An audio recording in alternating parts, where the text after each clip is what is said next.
you're watching Gearz, brought to you by Holly Performance Products. Fuel your passion. And Cornwell Tools, the choice of professionals. You know, one question that we get a lot is, how do I maintain a vehicle that's been fully restored or built from the ground up? And this is a big issue. So big, in fact, that a lot of people don't want to mess with it. So they just sell the vehicle while it's still in really good shape. That's why you have so many vehicles going to auction these days, because people want to get rid of them when they're like brand new, and there's nothing wrong with that. But if you get your vehicle at an auction, or from the local hot rodder, or from your Aunt May or Uncle John, the fact is you're going to have to deal with some maintenance and upkeep. And it doesn't matter if it's a high-end show vehicle, or a nice restoration, or heck, just an old beater. At this point, they all have one thing in common. They're all just old vehicles in need of maintenance. And a lot of people don't want to talk about that. The fact that all these high-dollar fancy parts that you're putting on today will eventually need to be upgraded or restored down the road if you keep the vehicle long enough. So the real question is, what do you keep? What do you change? What do you upgrade? And what is it better to not mess with at all? That's what we're going to look at today. Now, the first thing that you have to decide are what exactly are the boundaries on the vehicle.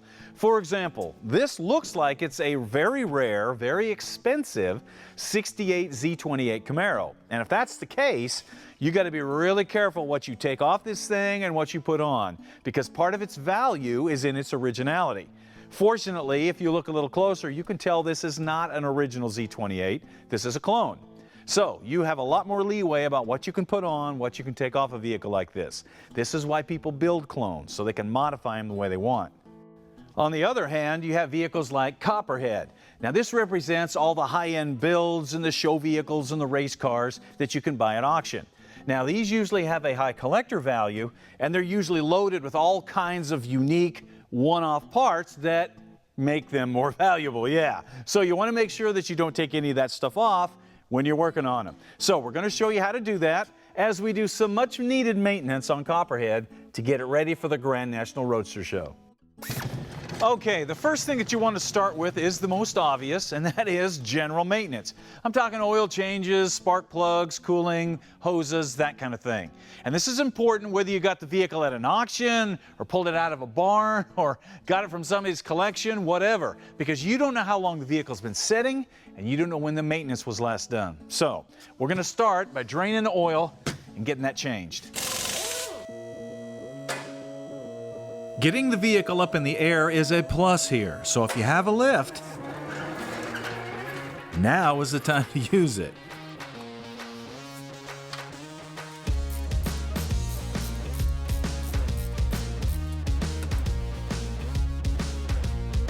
When it comes to custom vehicles, keep in mind that a simple oil change may not be that simple, because there could be headers, exhaust, wiring, or brackets in the way that might need to be moved. So be ready for some surprises if you're not familiar with the vehicle.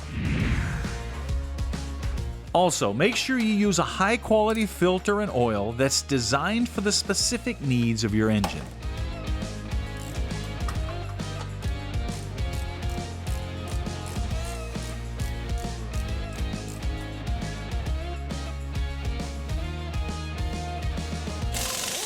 Next, we're going to replace these stock spark plugs with a set from E3, because these weren't around when I first built this thing, and that motor is going to love those plugs.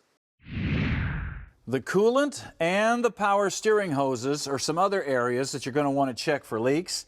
Look at that, it looks like we've got some leaks down there on the power steering, so we'll take care of that. Also, you want to check all your clamps and your hoses to make sure there's no leakage there and the hoses are fresh. You want to check your belts. And if your coolant is over 10 years old, it's a good idea to replace that as well. Another area that needs attention is the suspension. And a quick round with a grease gun will put fresh grease in the tie rods, the ball joints, and the A-arms. Okay, that takes care of general maintenance. Now we're going to move on to preventive maintenance, which means we're going to fix all the things that have the potential to kill you. Kind of important. Now, that brings us up to the fuel system. Now, if you'll notice, this carburetor is leaking out of the gaskets, and it's running down the intake manifold, and it's pooling down underneath, creating a potential fire hazard. So, There obviously needs to be a gasket set put in that carburetor. Now that's not a big deal. That happens all the time with older carburetors. A kit's about 40 bucks from Holley, no problem. What is a problem are those braided stainless steel fuel hoses. Now keep in mind, I built this truck back before ethanol was common in gasoline. So even though those fuel lines look really good on the outside, I guarantee the rubber in those lines is deteriorating right now as we speak. So those hoses need to be upgraded with something like this newer SpeedFlex hose, which is compatible with ethanol and all the crazy additives that they're putting in gasoline now. A good rule of thumb is if your vehicle was built before 2005, you probably need to upgrade your fuel lines.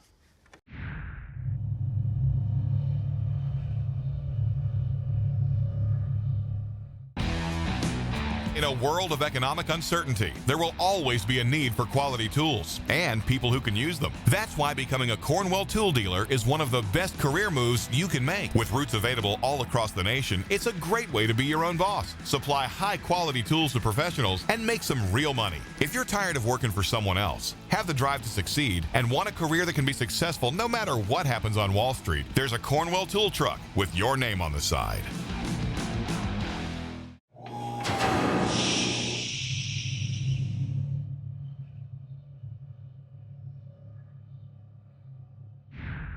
Hey, we're back and showing you how to walk that fine line between maintenance and modifications on a classic or a collector vehicle.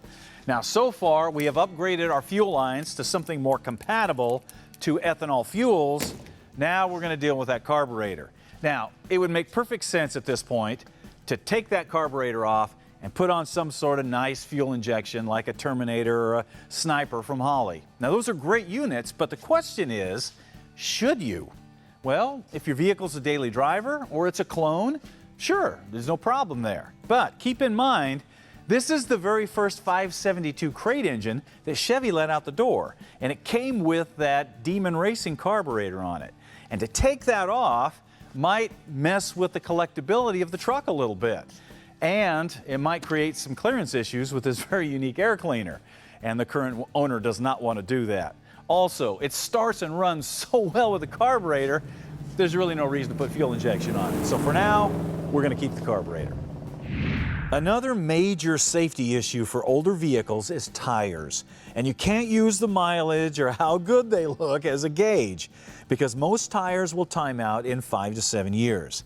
Meaning, if your tires are older than that, they need to be replaced because the rubber starts to deteriorate. For example, these tires only have 2,500 miles on them. And as you can see, the tread, man, it looks like brand new. So these are great, right? Wrong. According to the date code, these were built in 2001, so they're over 20 years old. So yeah, time to replace them if you're going to drive the vehicle. The next stop is underneath the vehicle, and obviously you're looking for rust, or damage, or leaks. And see, we got some corrosion here. Yeah, look at that. We have a leak in that brake line. That's got to be fixed. Now, hopefully, as I'm going through this truck, you're starting to realize just how important keeping records are. That's why I wrote the project planning book, because this allows you to go back and reference whatever parts were used when the vehicle was built. And you can update this if you change anything. For example, these brake lines are stainless steel, so they require a 37-degree single flare and these special AN fittings. And we got those from Pure Choice Motorsports. How do we know this? It's in the book. Why is this important? Because now we know where to go to get the parts to fix it. Having this kind of stuff written down will allow whoever is working on the vehicle to find the parts in just a few minutes and get the replacements. This is huge if you didn't build the vehicle or if some time has gone by since you worked on it. Okay, moving on to the body, the old truck has held up pretty well.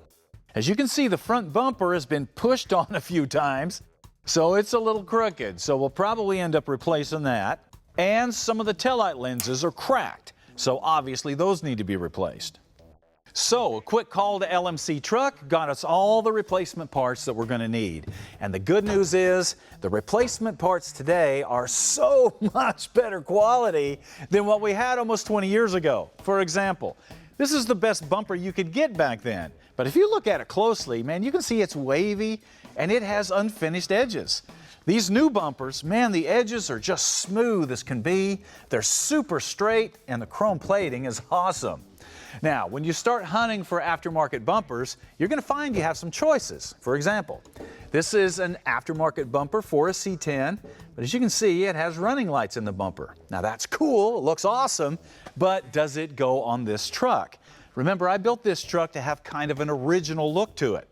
So adding lights down here or maybe a Euro-style headlight is going to completely change the look of the front of this and possibly the value. So we're going to stay away from that bumper. We're going to keep the original look on here. So the question becomes, do you upgrade a vehicle ever? Well, of course you do. Prime example, remember the broken taillight lenses? Well, here's a couple of replacement taillight lenses. But here is also a replacement taillight lens that's got an LED pattern already in there. Now, as you can see, they look exactly the same. But this one is going to be so much brighter. You're going to want that on your truck so people can see you.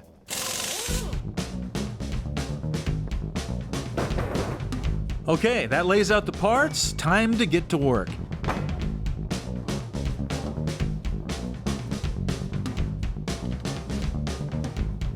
The best part about this kind of maintenance and upgrades is that they're pretty much just direct replacements. So it's quick and easy work and generally not loaded with too many surprises. And the final result is definitely worth the effort.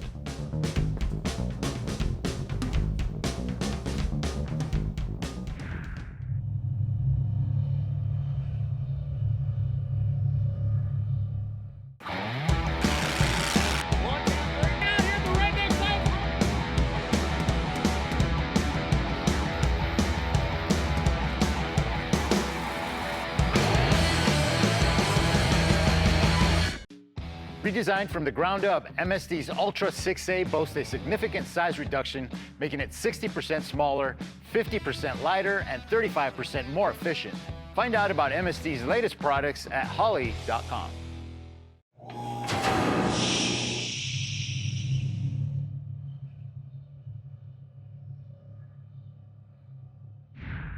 Hey, welcome back to Gearz, where we are in the process of prepping up Copperhead to get ready for the Grand National Roadster Show in Pomona, California. Now, so far we've covered general maintenance and preventive maintenance that you would do on a classic or collector vehicle. Now we're moving on to repairs you have to make, and that brings us up to the bed wood. And as you can see, it hasn't aged well, but there is a reason for that. This is one of the very first bedwood kits that Bedwood & Parts put together back in the day. And even though the wood is great and exotic, the finish was the typical hardware store stuff that was out at the time. And as you can see, those finishes are prone to bubbling and cracking over time if they're subject to humidity or weather. Fortunately, Bedwood has gone on to become one of the top bedwood companies in the industry. Not only offering precision kits in all kinds of exotic wood, but also in developing their own line of sealers that are guaranteed not to bubble or crack out in the weather like the hardware store stuff did.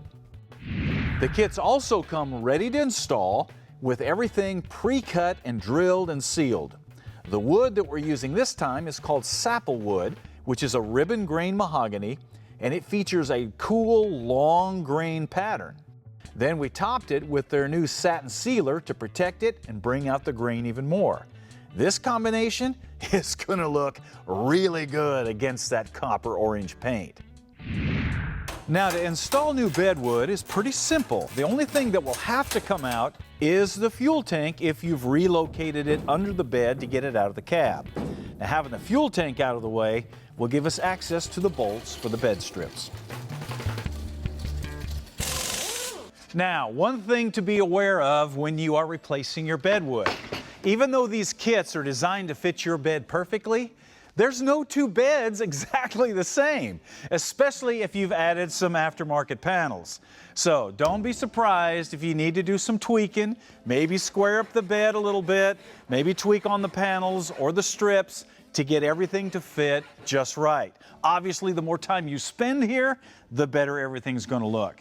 Now, to replace the planks, the best way to do it is remove a center one like we've done here, and then remove the panels over to one side and put in the new planks starting at the bed side and working into the center. Then do the same thing on the other side and work your way into the center. That way you can set your gaps as you go, and then when you put in that last plank in the center, everything should line up perfectly. If you do that, it's going to be awesome. And that's it. With a little bit of maintenance and some repairs and updates, your classic or collector car will be ready to go out and stretch its legs.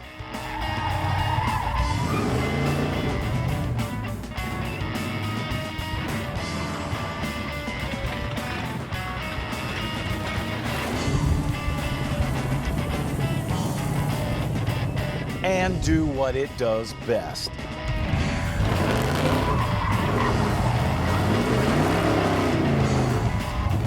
And since we're going to be replacing those tires soon, we might as well get them good and hot one last time.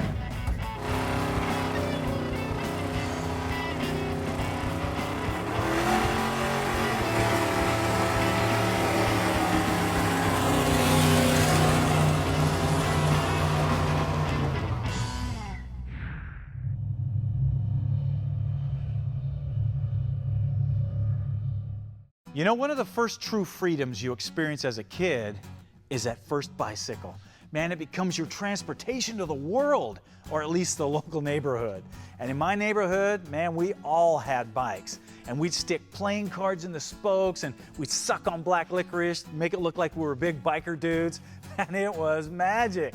But a bike wasn't just about transportation. No, it became an extension of your personality. And there were all kinds of bikes out there. There were 10 speeds, there were mountain bikes, there were Stingrays, there were BMX bikes, and they all had their strengths and weaknesses. And that's where the idea for the story of the purple bicycle came from.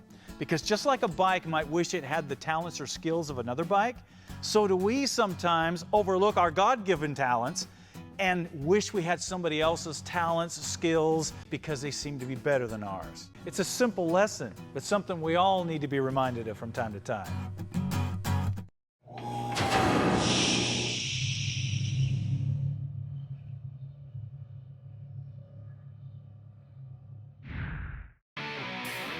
And now, Seal Tech, brought to you by Steel Rubber Products, helping restore the car of your dreams. When it comes to looking at an older vehicle to buy or restore, it's pretty common to find that the doors and the trunk lid and the hood don't fit very well. So most people figure they're going to have to spend some time readjusting the hinges and the latch to line everything back up. But before you spend time doing all that, there might be a simpler solution: weather stripping. Let's take a look. On virtually all cars and trucks, any moving panels are designed to ride on a cushion of rubber when they're closed. This not only creates a watertight seal, but it also provides a consistent gap that can then be adjusted by the latches and hinges. Now, if that rubber is hard or squashed flat or missing completely, it will affect the gaps, and all of a sudden, you're going to have a door that's not going to line up anymore. And the culprit is the old weather stripping. If you grab a panel and you can move it back and forth while it's latched, your weather stripping is not doing its job and needs to be replaced. Now, when it comes to the hood, the approach is a little different because they don't have a rubber seal that goes all around the perimeter, but they still use rubber to prevent movement and to make adjustments. Now, up here in front, you can see that they usually have an adjustable rubber bumper to set the height and the gaps. If any of these are broken or worn out or gone, your hood or trunk lid is not going to fit properly. And on some older vehicles, sometimes that hood weather strip is nothing more than a strip of rubber to prevent metal-to-metal contact. So it's pretty important. So the next time you're getting ready to dig into some hinges or some latches to try to get a panel to fit, stop. Check your weather stripping. Chances are That's where the problem is. What are you working on? Brought to you by Woodward Fabrication, selling quality metalworking equipment since 1966. Today's What Are You Working On comes from Chad, and Chad has a 1968 Oldsmobile Cutlass that he's working on. Now, he got this car back in 2003, and his idea was to build his dream project, which was a streetable tribute version of the prototype 68 Hearst Olds car, which is a great car. It's a great thing to do a tribute out of. Now, he said this car was in pretty rough shape. The motor was gone, transmission was gone, and basically all the front sheet metal was gone. But he said it was a rust-free Florida car, had a clean title, solid frame, and a 12-bolt Chevy rear end. So he was off and building. So he said for the next 5 years, he built or rebuilt the entire car with the help of his wife and his father, who was a GM master technician and a high school shop teacher. Man, that was convenient. You had access to a lot of tools, didn't you? Yeah, smart guy, smart guy. He said the motor, of course, had to be a 455 Olds engine, and they loaded it with forged pistons, competition cam, Edelbrock torquer intake, Holley double pumper, hooker headers, Flowmaster exhaust, a lot of good parts going on this thing. Like any real hot rodder, he had to get that automatic out of there, and he put a stick in it, which is great. A Muncie M21 4-speed. Then, of course, the suspension was rebuilt. He got rid of those stock brakes in the front, put some nice disc brakes on it. And then, for paint, he went to Mako. And as you can see, they did a great job on it. Now, he said the car has been used in cruise nights and an occasional run down the drag strip, which was his original plan. And his best time is 12.8 at 106 miles an hour. That is cooking for that big heavy car, especially on pump gas with cast iron heads. That's nice. He said he'd like to thank his wife and his father for helping him out. So to recognize such a great project, we hooked up with our buddies at Woodward Fab. We're going to give you one of these super bead rollers. Now, this is a bead roller that actually mounts in a vise or on a stand. You get a whole bunch of dies so you can shape metal when you need to. Then we're going to set you up with a deluxe project planning book so you can keep track of everything that you've done on that car. Then, obviously, you're a real gearhead. We're going to give you a Gearz t-shirt. We're also going to give you a gift card from Holley so you can pick up some Holley products to go on that car. And then we're going to finish it off with a stunt double die cast. Now, for the rest of you guys, if you want to get in on this and get your project featured on the show, you got to send it to us. Go to our website, go to Gearz Nation, and submit it into What Are You Working On? The website's also the place to find out more information on any products you may have seen on the show, any Gearz merchandise, and how to join Gearz Nation. You can also see Gearz episodes for free on our YouTube channel and become a channel member. That way you get bonus content and you get early access to all the new episodes. Also, don't forget to check us out on Amazon Prime for Gearz and the Gearz Restoration series. Finally, don't forget to like us on Facebook and Instagram. And if you're a radio person, make sure you check out our podcast, Tales of a Gearhead. All right, that wraps it up for us today. Hopefully, you have a project waiting for you out in the garage. If you don't, now's the perfect time to go get one. We'll see you next time.